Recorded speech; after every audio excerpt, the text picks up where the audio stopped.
Olá, já apareceu, estamos ao vivo aqui. Hoje com a live Direitos das Pessoas com Transtorno do Espectro Autista. Né? Nós convidamos aqui para participar dessa live a doutora Camila Calaur. Falar um pouquinho, né? Camila Calaur é dermatologista há mais de 15 anos, fundadora do Instituto Calaur, juntamente com seu esposo ortopedista, doutor Rafael Calaur. Mãe do Miguel e do Henrique, o Henrique diagnosticado com autismo. Em 2018, fundou o grupo TEA Amigos, que começou com uma rede de WhatsApp. Eu lembro dessa inauguração, fomos convidados, né? Muito bacana o evento, com vários especialistas. E o TEA Amigos, que partiu de um grupo de WhatsApp e hoje tem a missão de promover eventos, jornadas, palestras e capacitação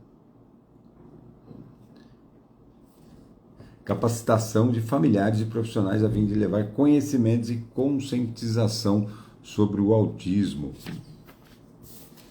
Daqui a pouquinho a doutora Camila Calaur vai entrar, mas aqui falar, para quem não tem conhecimento, né? O transtorno do espectro autista, TEA, é um distúrbio do neurodesenvolvimento caracterizado por desenvolvimento atípico, manifestações comportamentais, déficits na comunicação e na interação social, padrões de comportamentos repetitivos e estereotipados.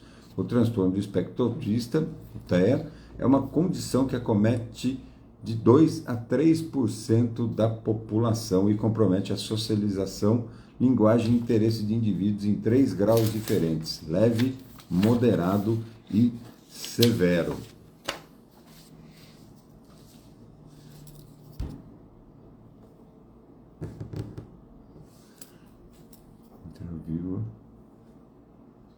De convidar a doutora Camila Calaur para entrar. Já deveria ter aparecido, né? Depois aceitar, não. Doutora, ativou o vídeo. Testando, oi, oi, tudo bem? Opa, tudo jóia, e você? Tudo bom, Fernando? Me escuta bem? Tô escutando, só não tô te vendo ainda. Eita, nós.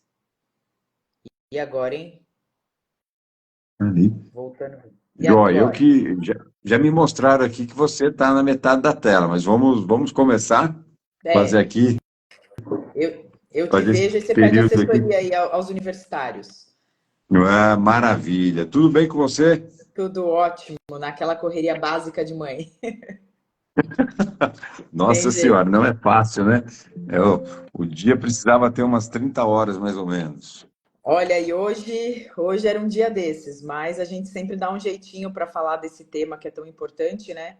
Eu acho que a gente tem que sempre dar um jeitinho e estava até vendo, né, a lista de perguntas e tudo mais, e estava pensando aqui no caminho justamente o quão importante a gente falar disso, até porque basicamente o mês de abril está acabando, né, que seria o mês da conscientização do autismo, que começa lá no dia 2 de abril, com o Dia Mundial da Conscientização. E infelizmente, eu acho que a gente teve momentos muito gostosos, mas infelizmente eu acho que a soma de todos os fatores que envolvem o autismo, a gente ainda está num déficit muito grande. A gente ainda está com um saldo negativo muito grande. Nesses últimos dias, com coisas muito ruins que saíram aí na mídia, muita coisa ruim, no Sim. Brasil como um todo, né? Então, eu acho que tem muita coisa que a gente precisa fazer. E o principal é isso, é não perder a oportunidade de falar sobre assunto em nenhum momento. Então a gente se desdobra um pouquinho, vem aqui conversar com você e reitera para todo mundo que está assistindo e para todo mundo que vai assistir de que mesmo depois que passar o mês de abril, a gente tem que continuar falando, continuar lutando, continuar trazendo informações, ideias, sugestões, né? Não, por mais difícil que seja, mas não desistir desse processo de buscar melhoria para todos os autistas, né? É fundamental, porque nesse mesmo tempo você acaba fazendo com que diminua o preconceito, né? A gente vê essas notícias tristes, entre jovens ainda, a gente precisa ganhar espaço para educar as pessoas que não têm a conscientização ainda sobre o que é o autismo, não têm parente, não tem ninguém na família, e a gente precisa fazer com que as pessoas respeitem, né, a todos, sem Sim, distinção. sim, exato. Pô, Vai ficar gravado, né? Tem gente já perguntando e acredito que a equipe aí vai gravar, né?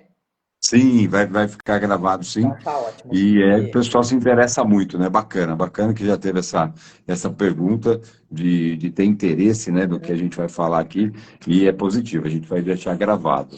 Deixa eu começar com uma pergunta, doutora. Aqui eu queria reunir as duas primeiras perguntas um pouquinho, você pode até se estender um pouco, né? Aqui a gente quer saber como é feito o diagnóstico e qual a importância de conscientizar a população sobre o autismo. Ao mesmo tempo, a gente vê que aqui em São José, muitas mães nos procuram, e não só as mães, né? Muitos profissionais da educação, tanto municipal como estadual, nos procuram para falar ainda da falta de laudo para muitas crianças, né? É uma dificuldade das famílias conseguir o laudo. Eu já conversei com você diversas vezes, né?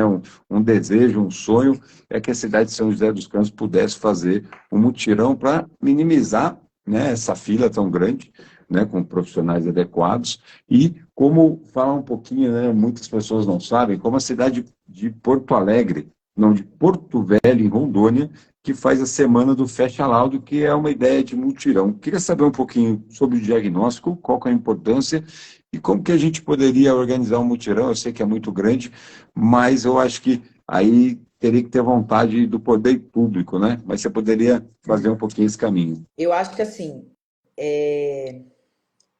vamos tentar primeiro o principal, né? O diagnóstico. Então, primeira coisa que a gente precisa entender, o diagnóstico ele pode e, na verdade, ele deve ser feito pelo pediatra que acompanha ali na puericultura, que são aquelas primeiras consultas que o neném tem logo depois da alta hospitalar, né? Então, depois do parto, o neném faz esse acompanhamento de puericultura. Quando a gente fala isso no sistema público, a gente está falando da UBS, do pediatra de UBS, então felizmente, ainda é um profissional que a gente tem na cidade, né? Porém, abro um parênteses aqui, é um profissional que talvez falte informação. Vou levar para o lado bom da coisa, tô achando que o profissional que está ali, ele talvez tenha uma formação não tão boa, ou ainda seja um profissional recém-formado que tenha menos experiência, então que precisa ter um suporte, às vezes, de algum médico mais velho, ou da própria secretaria com cursos de atualização continuada, porque isso dentro de todo o profissional, né? A gente precisa da educação continuada. Então, aqui no caso, a gente está falando de educação médica continuada. E é importantíssimo por quê? Porque todo pediatra, ele sabe, ele estudou desde a faculdade até na residência médica dele de pediatria, ele estudou uma ferramenta de avaliação infantil, que é o MChat, que infelizmente é a ferramenta que o Ministério da Saúde acabou de tirar da caderneta de vacinação. Está tendo uma grande movimentação de todos os grupos relacionados ao autismo, ONGs, várias ações aí que a gente está tentando entrar em contato com o Ministério da Saúde para eles entenderem o quão ruim, quanto prejuízo eles estão trazendo com essa alteração que eles fizeram nessa última edição, na sexta edição da caderneta de vacinação. Eu até ia pegar a caderneta dos meus filhos para mostrar, acabou que tá aqui pertinho, de repente até o final eu mostro. Mas dentro da caderneta de vacinação, a gente tem vários aspectos que são super importantes que todo pai e toda mãe tem que ter ciência ali. Ali tem o tamanho da criança, peso, altura, perímetro cefálico, né? Tudo isso para acompanhar. E lá dentro tem um questionário de habilidades que a criança vai adquirindo com o desenvolvimento dela. Para o pai e para a mãe entenderem, olha, de 0 a 6 meses a criança vai estar falando, balbuciando palavras. De 4 a 6 meses ela vai estar começando a sentar. E ali tem várias coisinhas que é para a família acompanhar. Então a gente fala, né, dentro da medicina, que teve algum atraso dentro desse período, já é para ficar com uma pulga atrás da orelha, já é para questionar o pediatra, e esse pediatra tem que ficar mais atento a essa criança que está com atraso em algum desses critérios de desenvolvimento. E aí, apresentando algum atraso nisso, ele tem uma outra ferramenta, que é o MChat, que é um questionário, que ele vai fazer junto com a mãe, junto com o pai ou junto com a avó, quem for o adulto responsável por aquela criança. É um questionário muito simples de ser feito, que a própria família pode fazer sozinha em casa. Nós do Ter Amigos deixamos ele disponível no nosso Instagram. Então, você, família, que tem uma criança pequena, pode acessar o MChat lá no nosso Instagram e responder aquele questionário. De 0 a 4 pontos, tá tudo bem. De 4 a 9 pontos, já é para sinal de alerta, já é para procurar o pediatra. Acima de 9 é certeza que tem um atraso global do desenvolvimento com forte índice para o autismo. E aí tem que começar a intervenção. Que aí é a segunda coisa que eu queria falar, antes de falar o critério diagnóstico. Independente do diagnóstico, independente do laudo, eu acho que o poder público precisa entender que sim, o laudo ele é importante para a gente adquirir os nossos direitos, né? Que existem muitos direitos associados à pessoa com deficiência que depois a família vai poder acionar para poder ajudá-la aí em todo esse trajeto. Porém, esse laudo, fechando o diagnóstico, ele não pode ser pré-requisito para essa criança ter intervenção adequada. E essa intervenção vai desde atendimento de fisioterapia, terapia ocupacional, psicologia, ecoterapia, musicoterapia, atividades físicas. Vi aí que o Edu tá aí, né? Que é o pessoal da parte de esportes, da Secretaria de Esportes de São José, que cuida do pessoal PCD, fazem um trabalho super legal aqui na cidade. Então, assim, são muitas atividades, são muitas intervenções multidisciplinar que devem ser iniciadas o mais precoce possível nessa criança, independente do laudo. Apresentou qualquer atraso dentro desse perfil de desenvolvimento que está dentro da carteirinha de vacinação da criança, fez o MChat, tem critérios ali de atenção, o próprio pediatra deveria poder encaminhar para esse serviço. O que acontece, que é uma realidade de São José, e aí não é uma realidade só do serviço público, é uma realidade também do serviço convênio e privado, porque mesmo quem quer pagar, muitas vezes não consegue, porque não tem profissional, né? Então tem muita gente que fala assim, é tudo uma questão de dinheiro. Nem sempre. É obviamente que o dinheiro vai facilitar muita coisa na vida de uma família autista, porém, infelizmente, o que a gente tem também é uma falta de profissionais capacitados em atender essa criança. E quando a gente está falando de crianças bem pequenininhas, com um comprometimento mais leve, a gente ainda consegue achar profissionais. Quando a gente vai para os autistas que têm um comprometimento maior do seu neurodesenvolvimento, isso fica mais difícil ainda. Então, só para a gente voltar no início da pergunta. Então, quais seriam os critérios? Hoje, no DSM-5 atualizado, o que a gente tem e o que é importante que toda família tem que entender? A característica que a criança apresenta, ela tem que trazer um prejuízo para essa criança, porque a gente está falando de critérios diagnósticos que podem ser avaliados desde a criança até no adulto, né? E tem muito adulto hoje, a gente brinca, mas não é uma brincadeira muito legal, mas a gente brinca assim. E eu falo isso muito nas minhas palestras, né? Não gostar de ambiente com muita gente, né? Lugar muito barulhento, com muita gente, muito tumulto, é diagnóstico de autismo. Não, não é.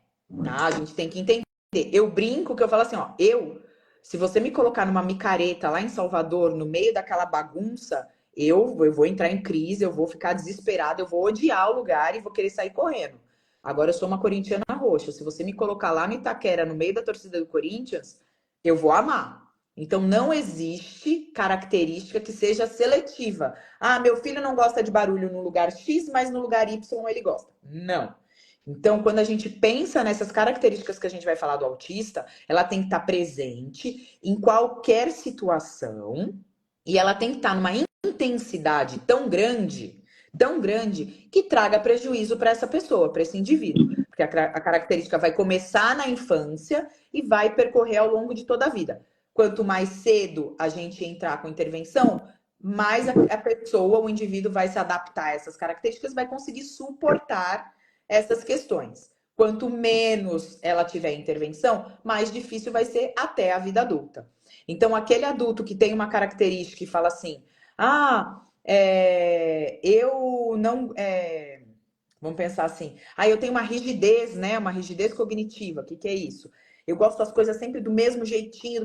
Tá, mas você sempre foi assim? Não, eu comecei agora.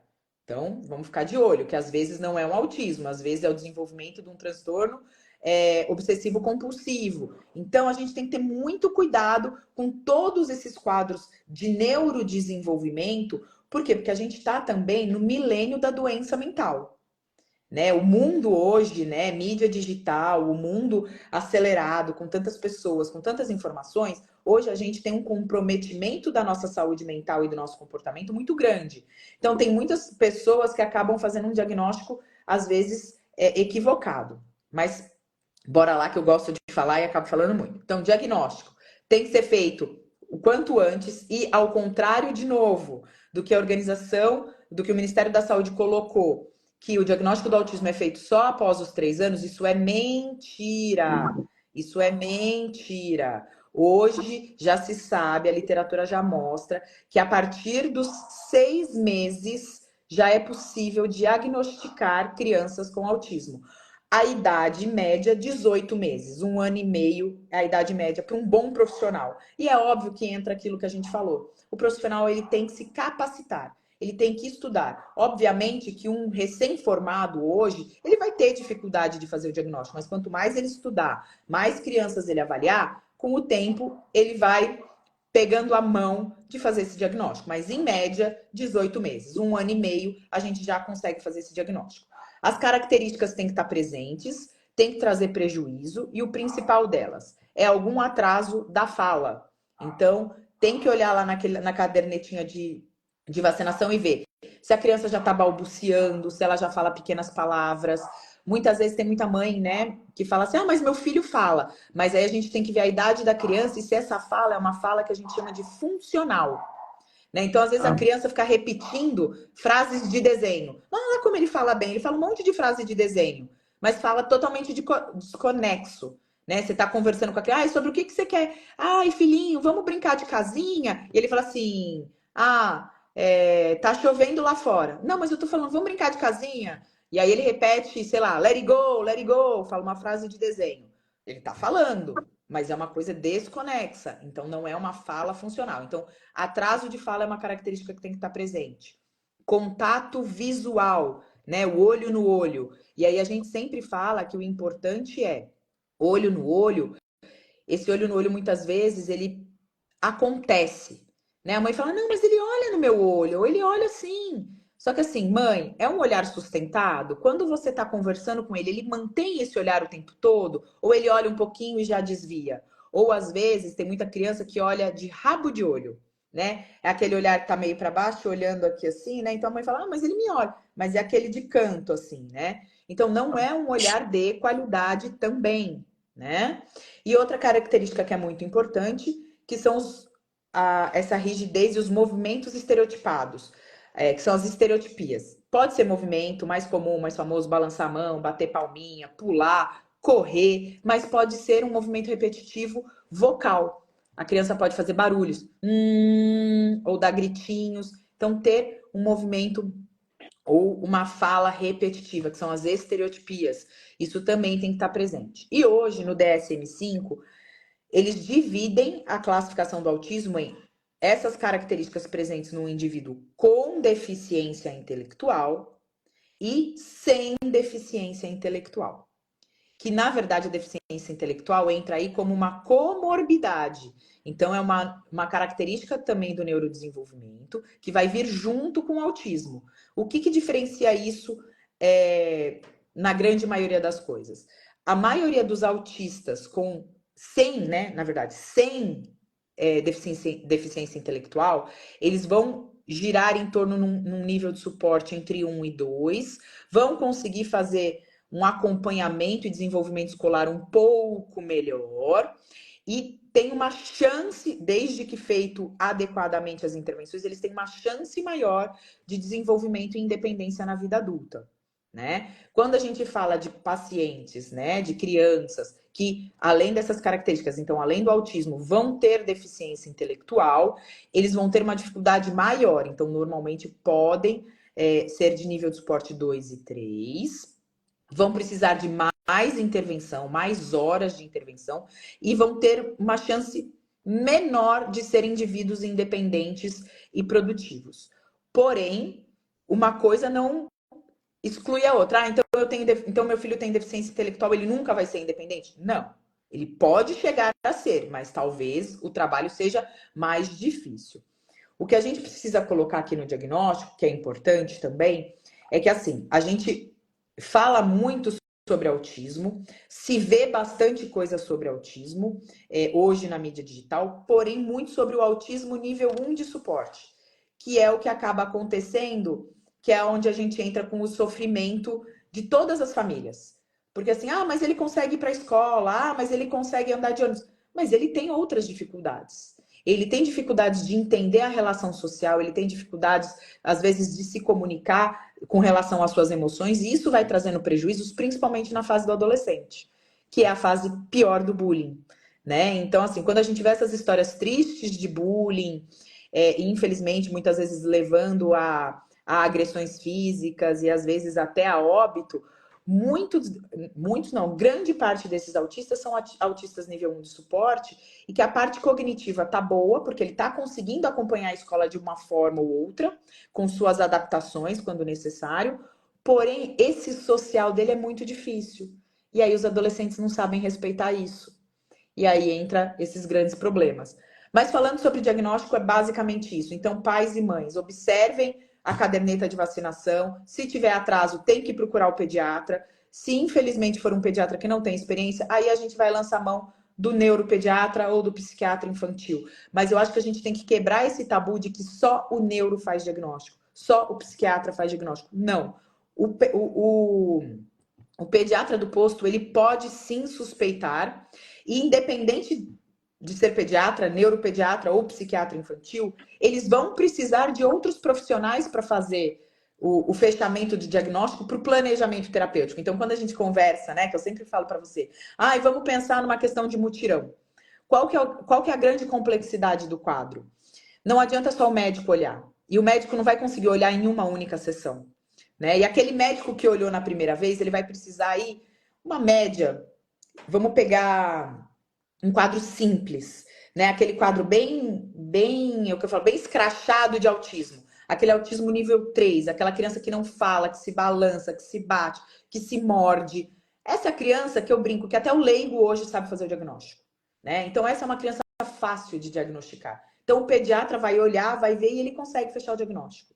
Basicamente, ele não vai precisar nem de avaliação de outro profissional. Ele vai ver que a criança não fala, que vai precisar de fono, vai ver que a criança não se movimenta direito, não anda direito, então vai precisar de fisioterapia e de TO, vai ver que a criança não consegue acompanhar a escola, então vai ter que ter psicopedagoga, vai ter que ter AT na escola, vai ter que fazer musicoterapia, vai ter que fazer ecoterapia, vai ter que fazer fisioterapia, vai ter que fazer psicologia, de preferência análise do comportamento, porque criança pequena. Então, esse é fácil para o pediatra. Esse é o quadro fácil. O quadro difícil é aquela criança que a gente chamaria de nível 1 de suporte, que ainda está no começo, ela senta, ela engatinha, ela fala muito pouco, ela tem um pouco de contato visual. Então, essa criança é o desafio para o pediatra. Muitas vezes ele vai precisar de às vezes até 5 consultas para ele conseguir realmente fechar o diagnóstico. E na grande maioria das vezes ele vai precisar da avaliação de todos esses profissionais que a gente falou. Ele vai falar para a mãe em relação à mãe, a criança realmente parece que está com atraso de fala, mas fala, não é a especialidade do médico. Eu vou precisar que a fono veja. Aí essa fono vai precisar de umas 5 sessões com a criança, com a família, fazendo vários testes, passando vários questionários. Aí cada especialidade tem suas ferramentas para avaliar. Ele vai falar, olha, a criança parece meio estabanada, atrapalhada, precisa de um fisioterapeuta, eu vou precisar de um TO. Então, assim, quando a gente fala em mutirão, a questão é tão complexa, porque para uma única criança, a gente vai precisar de um pool de profissionais e não é numa única consulta. São várias consultas. E quando a gente fala várias consultas, não é uma consulta por mês, ou não é uma consulta por semana. Dependendo da especificidade, dependendo da característica dessa criança, vai ser a frequência dessas avaliações. Então, essa é toda a complexidade. Mas nunca deixa de ser uma ideia. Isso é sempre uma sugestão. De repente, alguém que está escutando fala assim, olha, Camila, mas tipo, se fizer de tal forma, Fernando, olha, vamos pensar em tal forma. Às vezes é uma solução, né? Eu acho que nunca é para se descartar a opção. Mas o importante é entender que depois que é feito toda essa avaliação e pensado e redigido o laudo dessa criança, o laudo é o menos importante, porque o laudo vai estar ali o comprometimento da criança e o CIDzinho dela, que vai ser bom para a família aí brigar pelos direitos dela. Direitos de atendente terapêutica na escola, direitos de com relação a imposto, com relação a benefício continuado, a BPC, isso serve o laudo. Mas mais importante que o laudo, que depois do laudo vem o programa de terapia e intervenção, o PTI. Isso que é importante. Porque dentro do PTI vai estar escrito, olha, essa criança hoje precisa de fono 3 vezes por semana, 2 horas por sessão. Terapia ocupacional 3 vezes por semana. Fisioterapia. Análise do comportamento ABA, 20 horas por semana. Análise do comportamento ABA, 20 horas e também na escola. Então, é esse PTI que vai orientar todos os profissionais que vão acompanhar essa criança. Dentro de clínicas, dentro de casa e dentro da escola. Que aí entra a nossa segunda questão aí, que também é um grande desafio, né? Escola para essas crianças. Falei muito.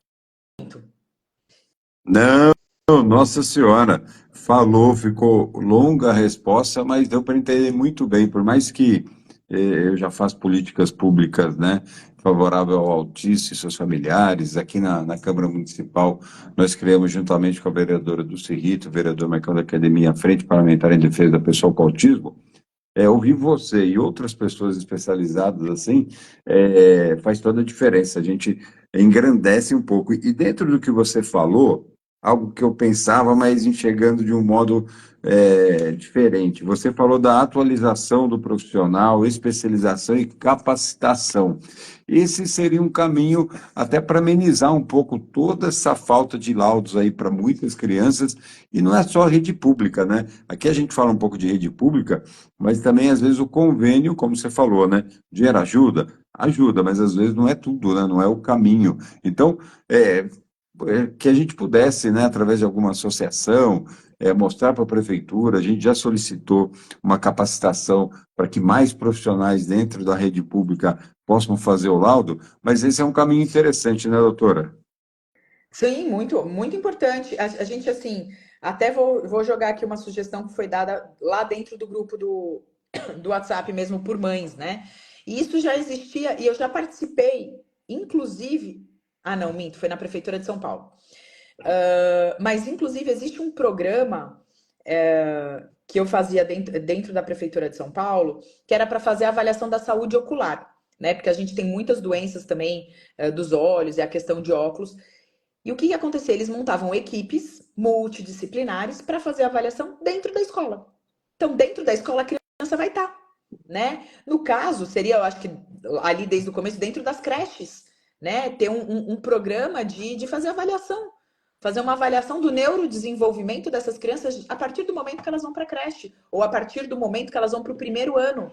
Né? Não é o ideal, porque aí, quando a gente está falando do primeiro ano, a gente está falando de 5 anos de idade, mas já é alguma coisa que a gente consiga já desde o começo, porque o que acontece muito, e eu escuto algumas professoras falando, e eu sei que isso acontece, tem muitas professoras que começam a ver sinais na criança na escola, e elas têm muita dificuldade de falar com os pais, porque é um processo de luto, é um processo muito difícil para os pais a aceitação do diagnóstico. E quando essa informação vem pelo outro lado, não é a mãe, não é o pai que desconfiou da criança, vem da escola ou vem de algum parente, eu brinco que vale mais a briga do que você deixar passar. Então, várias vezes eu palestro e tem muita gente que fala: ai, doutor, eu tenho um sobrinho que eu acho que ele é estranho, ele faz isso, ele faz aquilo. Você acha que eu falo com a minha cunhada? Eu fala. Nem que você ganhe um bate-boca, nem que você ganhe uma cara feia, nem que a sua cunhada fique brava com você e fique de mal de você por um ano. Mas não perca a oportunidade de mostrar para sua cunhada que você se importa com ela e com o filho dela. Né? Então, para as professoras, a mesma coisa. Você está se importando com aquele indivíduo que está mostrando características que são diferentes. Às vezes, o pai e a mãe, obviamente, tem o pai e a mãe que negligencia a criança, né? Que não está dando atenção para o filho, então passa desapercebido. Mas tem muito pai e mãe, principalmente pai e mãe de primeira viagem, que nem sabia que tinha que prestar atenção nisso. né? Que fala assim, poxa, você já percebeu que seu filho vem sempre no parquinho? Ele tá lá no meio das crianças, mas ele sempre tá brincando sozinho? Porque uma das coisas que a gente pergunta na consulta pra mãe é, seu filho brinca com outras crianças? E tem mãe que fala, brinca. Aí você fala, como que ele brinca com as outras crianças? Ah, tá lá no parquinho, um monte de criança brincando de subir, descendo, escorrega, ele tá ali sentado no escorrega, olhando as crianças subirem e descerem. Então ele não tá brincando com as crianças. Ele tá no ambiente, mas ele não está interagindo. E isso, às vezes, para a mãe é uma interação, e ela não sabia, né, que a criança tinha que estar fazendo uma atividade diferente. Então, às vezes, uma situação legal, a princípio, aí, para a gente pensar em política pública, seria ter uma equipe multidisciplinar que faça uma pré-avaliação, que marque uma reunião com os pais das crianças que vão começar na escola, antes da criança começar na escola. Seu filho, é a primeira vez que seu filho está entrando na escola? Poxa, olha que legal. Então vamos fazer uma orientação de pais? Vamos fazer todos os pais preencherem ali os critérios do MChat, para a gente já ver se essa criança não vai entrar com alguma característica que a gente precisa ficar de olho? Isso é uma coisa que eu acho mais fácil, né? Montar, existe tantas equipes aí de saúde da família, que tem um clínico geral, que seja um pediatra, né? No primeiro momento, que seja um pediatra bem treinado, bem disposto, que ele passe nas escolas das crianças menores e que faça essa primeira avaliação, que trabalhe com o pessoal ali da reabilitação, que tenha um fisioterapeuta junto para ver a parte motora, que eu sei que, aí vamos lá, né? Não posso tapar o sol com a peneira, né? Mas eu sei que a gente não tem fono suficiente na rede, eu sei que a gente não tem TO na rede. Já tem vários meses aí que as mães estão desesperadas porque não tem mais neuropediatra na rede. Mas que a gente tente achar esses multiprofissionais e que a gente leve eles para as escolas. Então, a cada 15 dias, numa escola, fazendo avaliação das crianças pequenas. No mundo, o ideal seria avaliar todo mundo, mas a gente tem que começar de um plano piloto, né? E eu acho que começando de um plano piloto e esse plano piloto dando certo, isso se multiplica com mais facilidade. Você consegue comprovar para todas as secretarias associadas que é uma boa ferramenta, né? E com isso já vem junto aí, de repente, uma orientação para os pais. Olha, pais, nós vamos fazer isso com os filhos de vocês. Porque tem muito pai que não sabe o que é autismo ainda. Então, assim, o que você tem que observar? Não se desespere. Se a gente achar que realmente seu filho tem um atraso, não fique desesperado. O que você pode fazer? Aonde você pode buscar capacitação? Aonde você pode fazer curso? Tem tanta gente boa na internet hoje dando curso de graça de capacitação para pais, né? Dando curso bom, com preço acessível para capacitação de professor. Dando curso bom e acessível, capacitando médico. Então, realmente, é o que eu falo, de alguma forma, e eu gosto de falar sobre o assunto com pessoas que não estão envolvidas ainda, porque quem já está envolvido é fácil querer aprender mais. O difícil é a gente pegar a gente que não está envolvido. O difícil, olha, hoje, uma conversa hoje de professora de escola municipal. Não é a primeira vez, não é a segunda vez que eu escuto a professora regente falar: ah, graças a Deus que tem AT. Chegou a AT desse menino que me dá trabalho, porque agora eu posso mandar os dois para fora da minha sala e eles não atrapalham mais minha sala de aula. Isso não Falta uma foi uma mãe que me conscientização. falou, foi professora. Foi professora. E é uma professora que está se capacitando em educação especial, porque ela falou que ela só volta a dar aula quando ela puder ficar exclusivamente com criança especial, porque ela não aguentava mais ver profissional menosprezando crianças, adolescentes, e assim, não vou nem colocar que é só autista, mas assim, essa coisa do sai da minha sala que tá me dando trabalho. E é justamente o trabalho é o contrário, né? Eu acho que a gente tem que levar a família para dentro da escola, a gente tem que aproximar, unir esse serviço escola-família, porque entra a segunda questão que a gente está falando, né? Do bullying. Vou falar uma coisa simples que eu passo com o meu filho. O meu filho, ele é apaixonado por abraçar as pessoas. Aonde ele vai, ele abraça as pessoas. Mas ele é um adolescente de 12 anos. Então, hoje, ele na sala dele, ele é um menino de 12 anos que abraça os amigos de 12 anos. Menino, adolescente, não quer ser abraçado.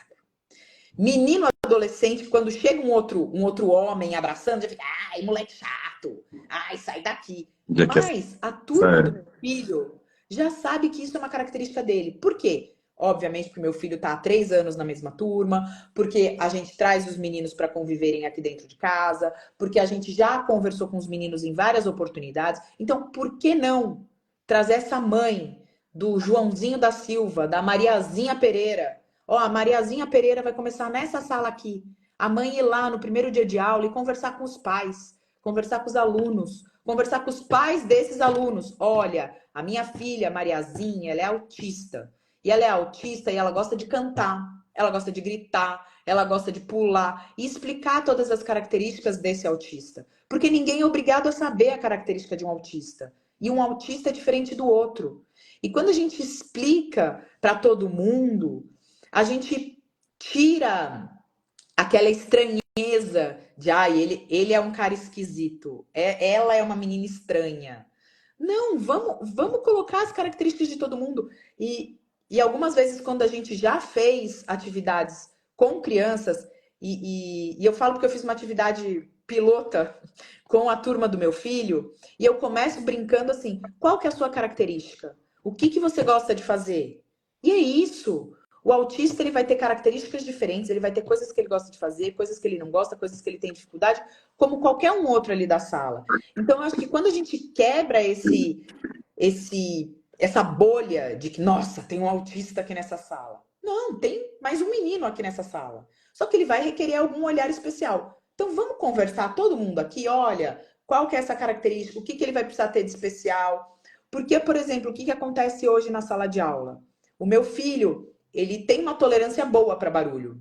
Mas dependendo do nível de barulho, quando a turma fica muito agitada, quando é muita conversa, ele vai cansando. O que acontece? O próprio amiguinho da sala, quando vê que a sala tá muito bagunçada, fala assim, vai lá do lado do Henrique e fala: Henrique, você não quer ir no parquinho comigo? O próprio amiguinho já oferece para dar uma volta com o Henrique, porque sabe que aquele barulho dali a pouco vai incomodar ele.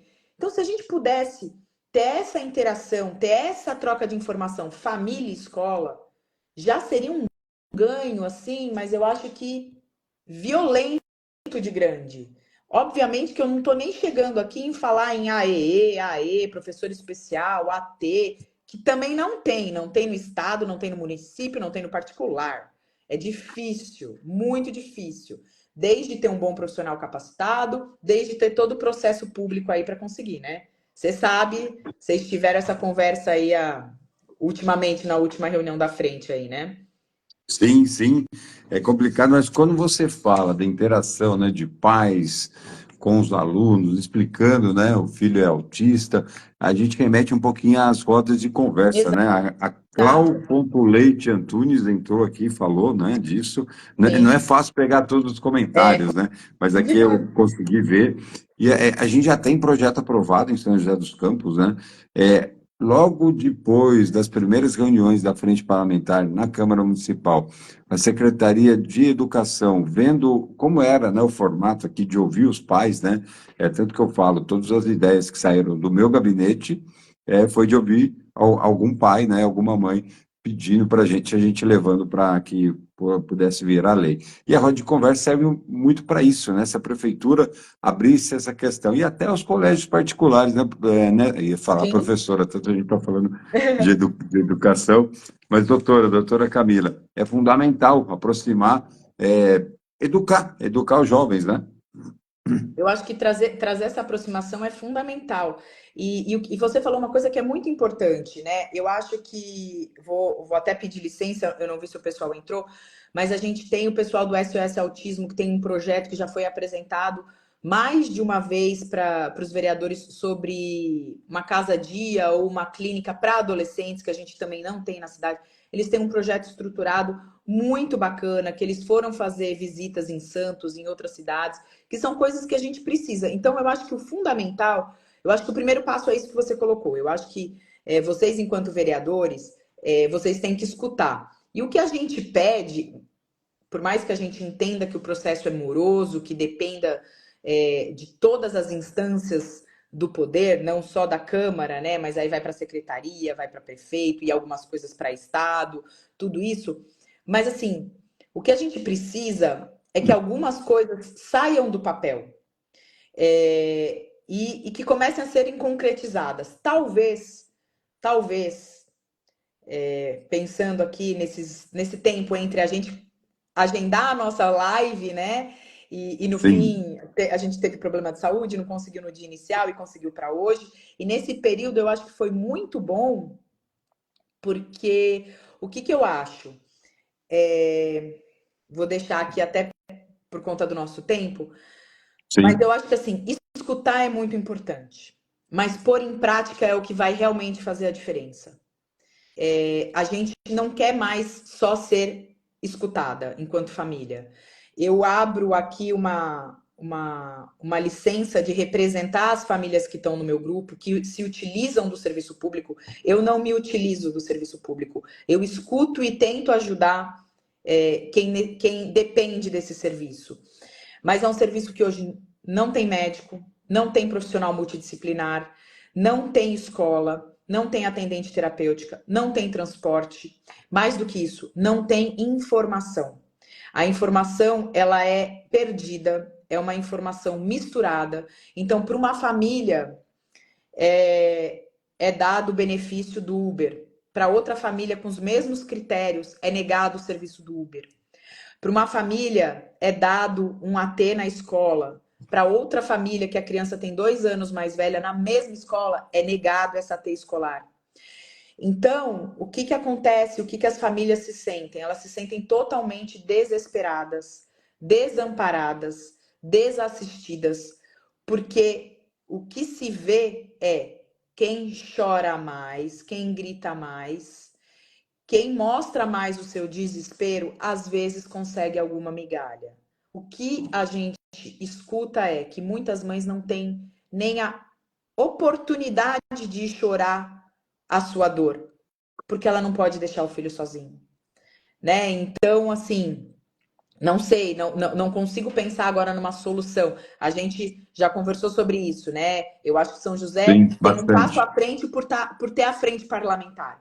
Já foi feita a reunião de manhã, já foi feita a reunião à tarde, já foi feita a reunião no final da tarde para tentar angariar o maior número de mães. Ainda não sei qual seria a melhor opção. Eu sei também que a minha bolha do Ter Amigos é uma bolha de 440 famílias, mas existem famílias que eu não acesso ainda. Sonho em poder acessar e escutá-las e, de alguma forma, poder levar a voz delas para vocês, né? Mas eu acho que a gente tem que finalizar esse mês de abril, mesmo sendo esse ano tão difícil que é um ano eleitoral, e não deixar que esse tema seja só uma pauta para ganhar a eleição. Então, aqui eu te faço um apelo. Que isso não seja só uma pauta para ganhar a eleição, mas que isso se transforme numa escuta de qualidade e que a gente venha com ações realmente diferentes. E aí é o que eu pensei nesses últimos tempos, que a gente já tentou várias vezes, né? A gente já tentou com a Secretaria de Educação, a gente já tentou algumas vezes algumas coisas com a Secretaria de Saúde e sempre fica um entrave, meio que um bloqueio. E não vou nem fosforilar aqui, né? Não vou nem ficar pensando o porquê que acontece esse bloqueio, tá? Vou lançar a mão de que todo mundo tem um coração bom e gostaria de aprender, mas estava com outros compromissos. É, Mas bem, talvez sim, pode isso. falar. Vamos pensar num plano piloto de alguma coisa pequena. Vamos pensar numa escola pequena, vamos pensar numa equipe pequena, vamos começar cuidando de 10 e mostrando que é um modelo que consegue ajudar. Ah, mas a gente não tem vaga em nenhuma clínica, né? A gente tem o Gaia na cidade, que hoje faz atendimento via serviço de saúde. São 160 vagas, eu acho, se não me engano, 150 vagas aí da saúde, que ainda é muito pouco, né? Mas já é alguma coisa. A gente tem outros parceiros, tem o Azim, tem a BenTV, tem a APAI, tem outros parceiros que também atendem essas crianças, mas no volume total ainda é um número muito pequeno, né? Oi, pessoal do Gestar. E pessoal do Gestar e pessoal da educação super, com um olhar super de inclusão, é uma equipe que vale muito a pena manter próximo. Mas eu acho que a gente ter esse piloto em algum lugar para, a partir do piloto, poder multiplicar. Eu acho que essa é a sementinha que eu queria deixar com você. Para pensar num projeto piloto para isso, multiplicado como uma possibilidade, trazendo justamente a proximidade das famílias junto com a escola, uma capacitação de pais, que é fundamental. Eu acho que se o pai não souber o que ele está na casa dele, o que ele precisa olhar, o que ele precisa fazer, ele não consegue ajudar o profissional e ele não consegue ajudar a escola. Eu acho isso fundamental também. E que mais? E mandar um beijo para todo mundo que acompanhou, falar para essas mães que elas não estão sozinhas, que esse caminho não é fácil, mas que a gente não vai desistir, não. Que a gente vai continuar falando, correndo atrás e tentando fazer alguma coisa sempre, né? Porque eu acho que desistir não tá no verbo da família de autista. Eu acho que esse verbo não existe, né? Eu acho que o que Não, existe é o persistir. não você falou várias coisas aqui que é um pouquinho o que a gente pensa, mas como eu volto a falar, né? Vale muito a pena ouvir, porque a gente pode fazer outros caminhos para que a administração pública possa colocar em prática muitas ações que a gente ouve, né? Transforma em leis, ou nem precisa ser lei, né? A gente vê que funciona em outras cidades. Eu tenho uma lista muito grande de várias cidades no Brasil que têm ações, né?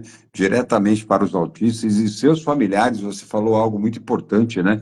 O cuidado também com os pais, né? A gente aqui tem uma lei aprovada em São José dos Campos do apoio psicológico para os pais. A gente sabe que a Secretaria de Esportes, né, juntamente com algumas crianças que praticam algumas modalidades, tem essa roda de conversa, esse acompanhamento psicológico, né?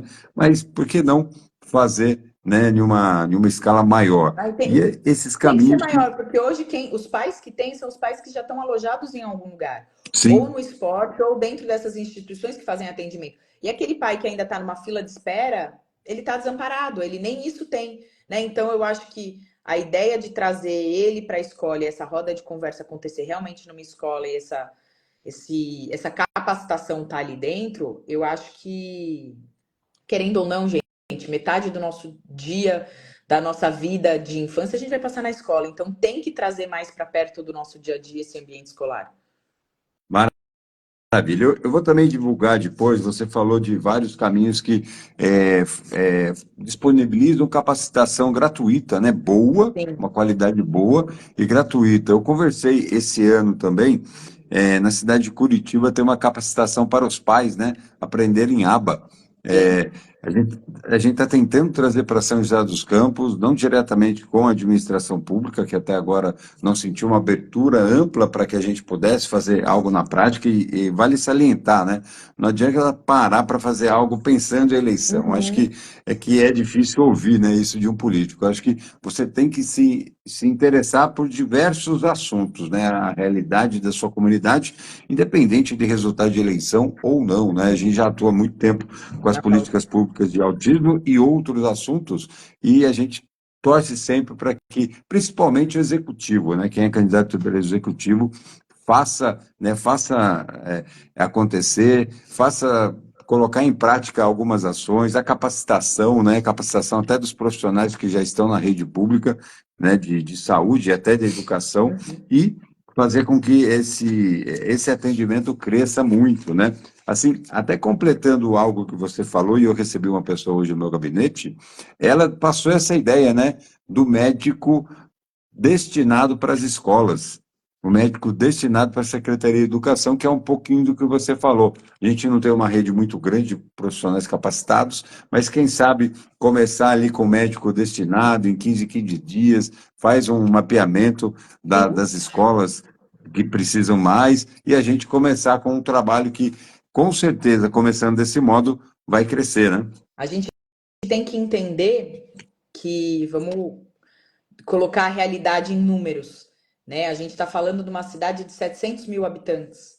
Então, a gente tem uma média, pelo último levantamento do CDC americano, logicamente que é uma epidemiologia americana, mas a gente extrapola ela para o mundo como um todo. Então, jogando essa epidemiologia hoje do autismo, a gente tem pelo menos uma média aí de 19.500 autistas na cidade de São José dos Campos.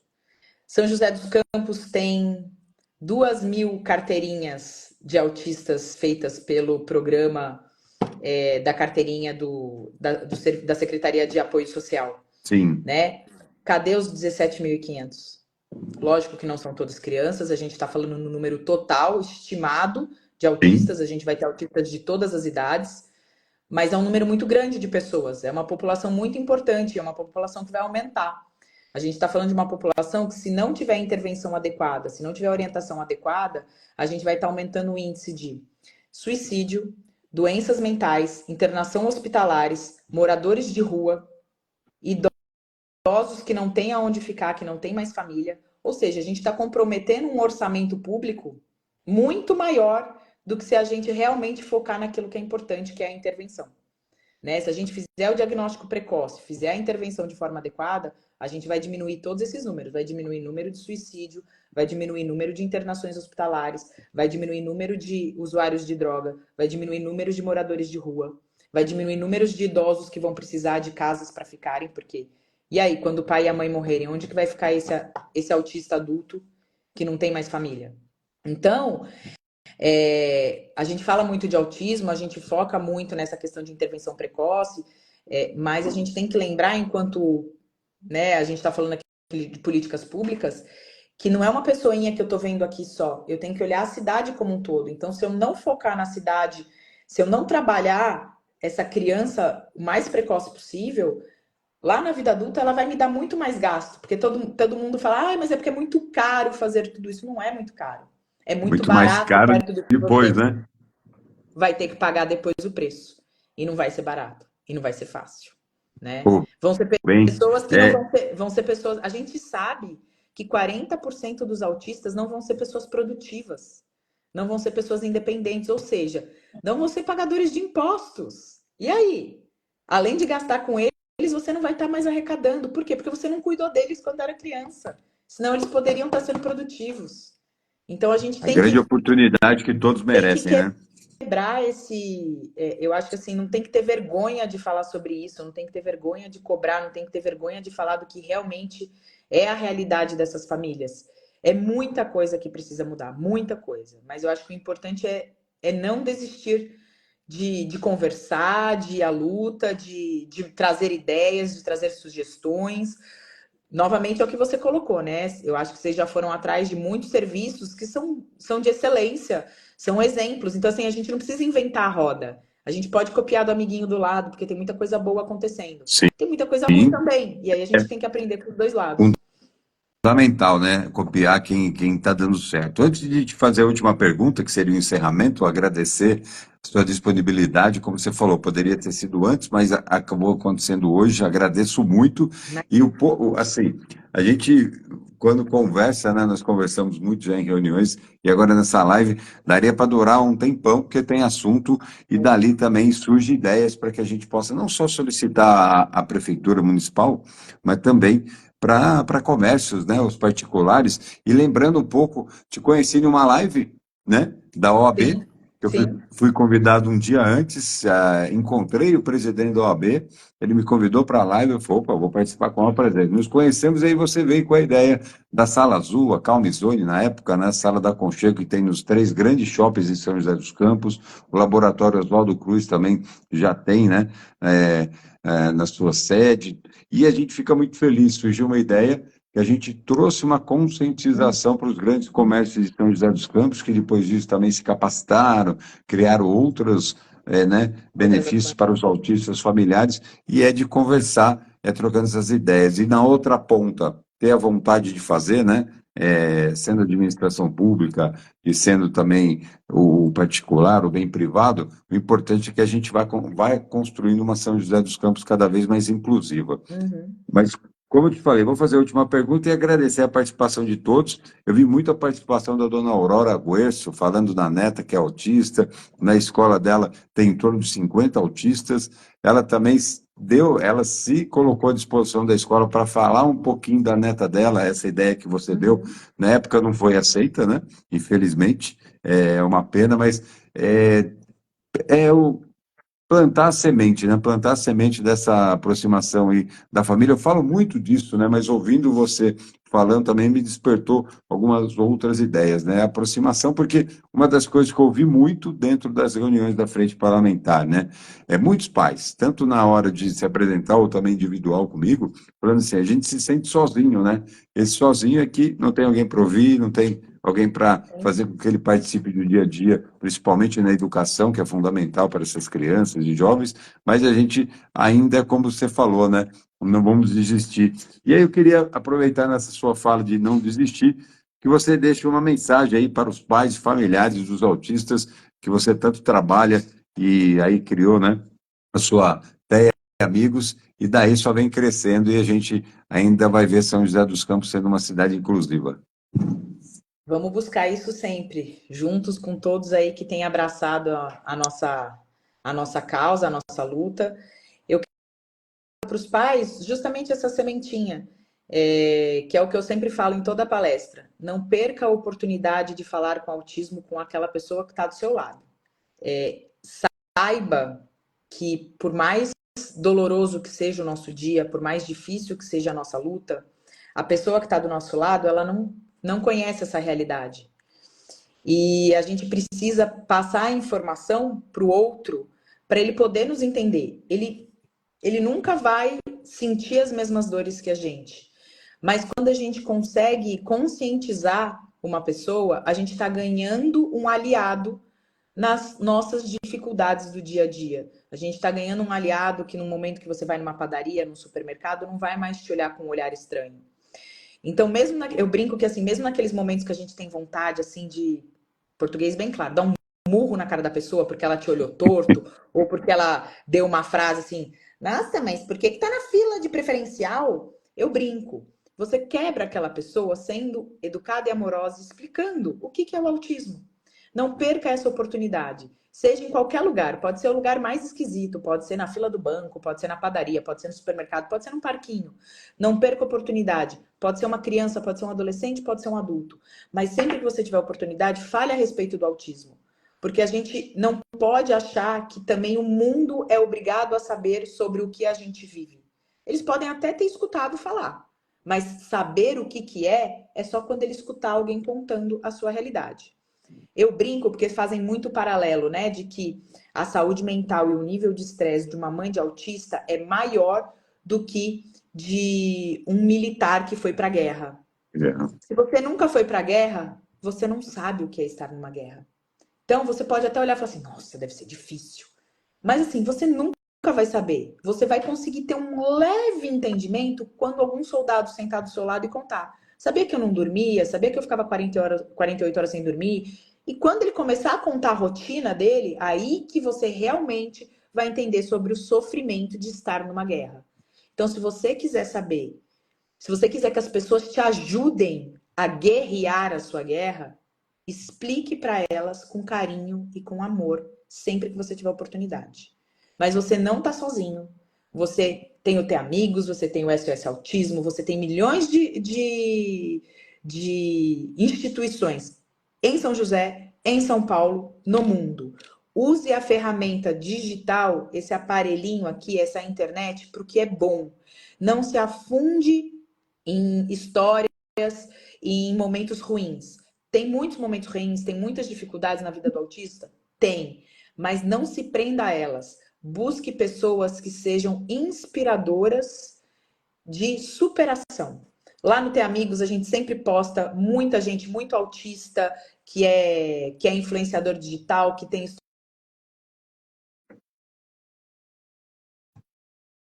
Está ouvindo aí?